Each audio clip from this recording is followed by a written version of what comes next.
ఎక్కడ పోయి ఆడిపోతాం పోలేము మేము. పెన్షన్ వచ్చిందా మీకు? రాదా ఎందుకు 3 రోజులకు తెలుస్తారంట. ఎక్కడ సచివాలయం పోయి ఇస్తారంట. సచివాలయం ఎక్కడ మాకు ఇక్కడ లేదు. ఆటోలు లేవు, ఏం లేవు. మాకు అది ఏం కావాలి. ఇంతకుముందు ఎలా వచ్చేది? ఇంటికి వచ్చి ఇచ్చిపోతారు మహానుభావులు. ఈరోజు 1వ తారీఖు కదా, పింఛన్ ఇచ్చినారా? 1వ తారీఖు ఆడిస్తారు. నేను చంద్రబాబు నాయుడు పవన్ కళ్యాణ్ పుణ్యము అవి చచ్చినాయని ఆడస్తున్నారు ముసలిళ్ళందరూ. ఎందుకనంటే వాళ్ళు 4కి 3కి వచ్చి లాగొట్టి జగన్ ముందు తలుపు తట్టించిన డవాతాతలకి అని చెప్పినట్టు. వీళ్ళు ఏమని చెప్పినారు, అత్తర కోసం ఇప్పుడు ఇస్తే వెనక పడిపోతుంది, రేపు ముందుకు వస్తుంది, ఈయనే గెలుస్తాడని. మనం గెలద్దాము వాళ్ళు ఓడిచ్చేద్దాం అంతలే. ఆయన ఎప్పుడైతే తలుపు తట్టించినాడు ఆయనే మాకు, మా బిడ్డ అయినా, మా కొడుకైనా, మా అల్లుడైనా, మా చిన్నాయన పెదనాయన ఎవరైనా సమస్తం జగన్.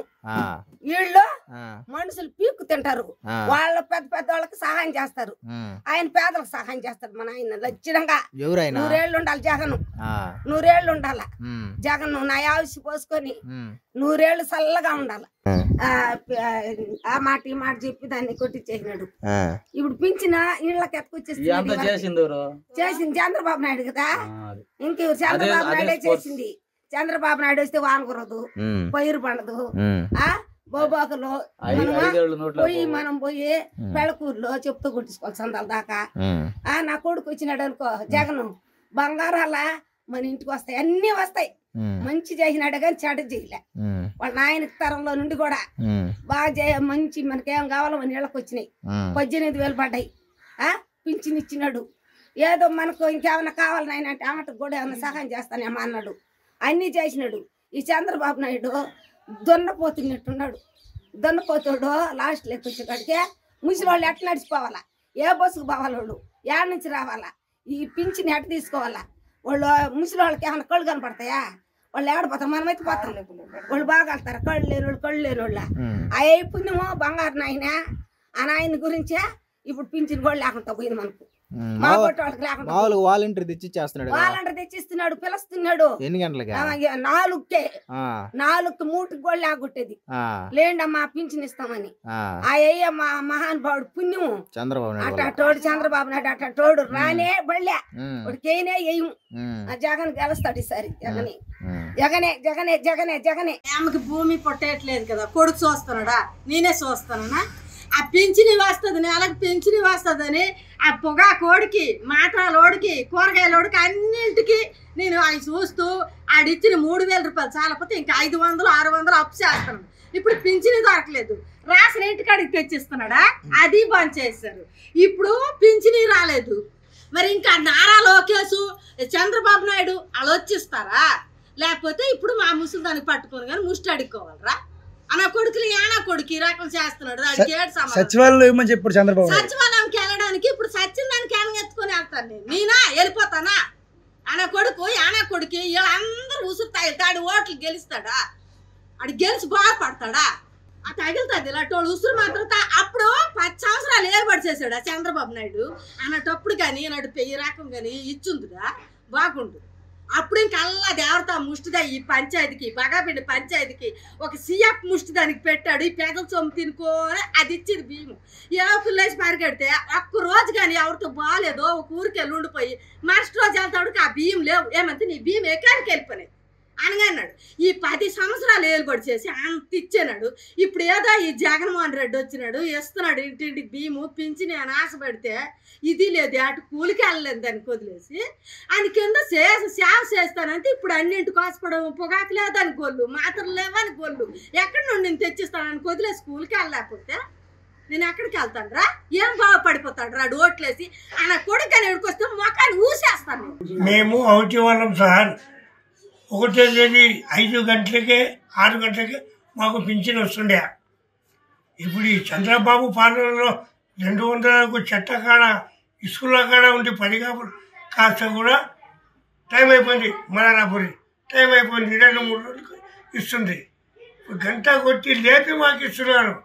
జగన్ ప్రభుత్వం దేవుడి లాంటిది. చంద్రబాబు పాలన శ్మశాన పాలన. వానంత గొప్పవానికి చెప్పుతో కొట్టిన పాపం లేదు రంజా కొడుకు. వానికి ఇంకా బ్యాట్నాం వచ్చా వాడు ఎలక్షన్ లోపల చచ్చిపోతాడు. అయిపోయింది వాడి పని. వాలంటీర్లు ఇంటికాడికి వచ్చి లేపిస్తున్నారు. ఇప్పుడు ఎందుకు ఇవ్వడం లే? చంద్రబాబు ఏదో ధోకా మాటలు చెప్పి ఇంకా వానికి ఓట్లు పడకుండా చేసుకున్నాడు. వేసే కొద్దిగా ఓట్లు కూడా వానికి పడవు. వానికి సాగు దగ్గర వచ్చింది.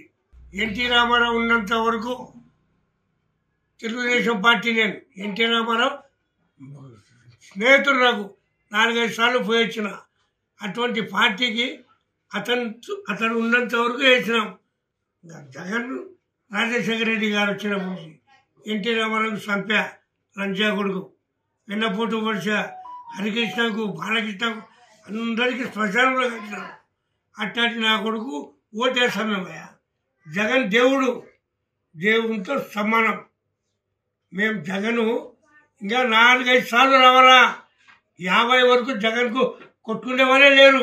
ఇన్ని ఎమ్మెల్యేలకు చూసినాము. రవిచంద్ర కిషోర్ లాంటి మనిషిని ఇంతవరకు చూడలే. ఇదే ఫారూక్ ఉన్నప్పుడు 5 ఏళ్ళకు ఒకసారి ముఖం చూస్తుంటిమి. ఇప్పుడు వారానికి ఒకసారి బేటకు తిరిగి ఆయన దేవుడయ్యా. పెద్ద దేవుడు జగన్, చిన్న దేవుడు రవిచంద్ర కిషోర్. ఇంట్లో సమానం సార్. ఫారూక్ అయిన వారికి ఎన్టీ రామారావు ఉన్నంత వరకు వేసినాం. ఎన్టీ రామారావు అయిపోతుంది, అయిపోయా. ఇంకా మేము రాజశేఖర రెడ్డి, జగన్ ఇంకా 4 సార్లు గెలుచుంటేనే ఊరు బాగుపడేది. ఈ చంద్రబాబు శ్మశానం. ఇంతటి ద్రోహి ఎమ్మెల్యేలు లేరు. మాకు జగనే కావాలా. మాకు పింఛన్లు దేవుని లెక్క వచ్చి ఒట్టిగా అవుటి వాళ్ళం ఇంట్లో కొట్టి ఇచ్చిపోతుంది. టీ కూడా తాగమంటే తాగదు. వద్దు మాకు టీ తాగితే మేము ఇంటికి పోతాం. ఏమొద్దు భాష, మీ డబ్బులు ఎంచుకొని ఇచ్చిపోతుంది. బంగారు ప్రభుత్వమే కావాలా, జగన్ ప్రభుత్వం రావాలా, మళ్ళీ రావాలా. అదే పార్టీకి మేము వేసేది. నాకు 73 ఏళ్ళు ఉన్నాయి. 100 ఏళ్ళు బతుకుతా. జగన్ వచ్చినాడు, మా అన్న వచ్చినాడు. 100 ఏళ్ళు బతుకుతా. ఇంకా 4 సార్లు చేస్తా. 5 సంపాదిస్తాం, 4 సార్లు చేస్తా. అప్పుడు ఏమో ఇంకా జగన్ ఉన్నంత వరకు జగన్కేమో. దేవుడు అనేవాడు ఎక్కడ చూడాలా? మేము కన్నా ఎదురుగా చూస్తున్నాం దేవునికి. వాళ్ళంటారు బాగా ఇస్తాంది నాయన, ఇంటికాడికి వచ్చేయ ఇప్పుడు ఉన్న సలేమో చేత కాదు, మరి ఏం చేసేది.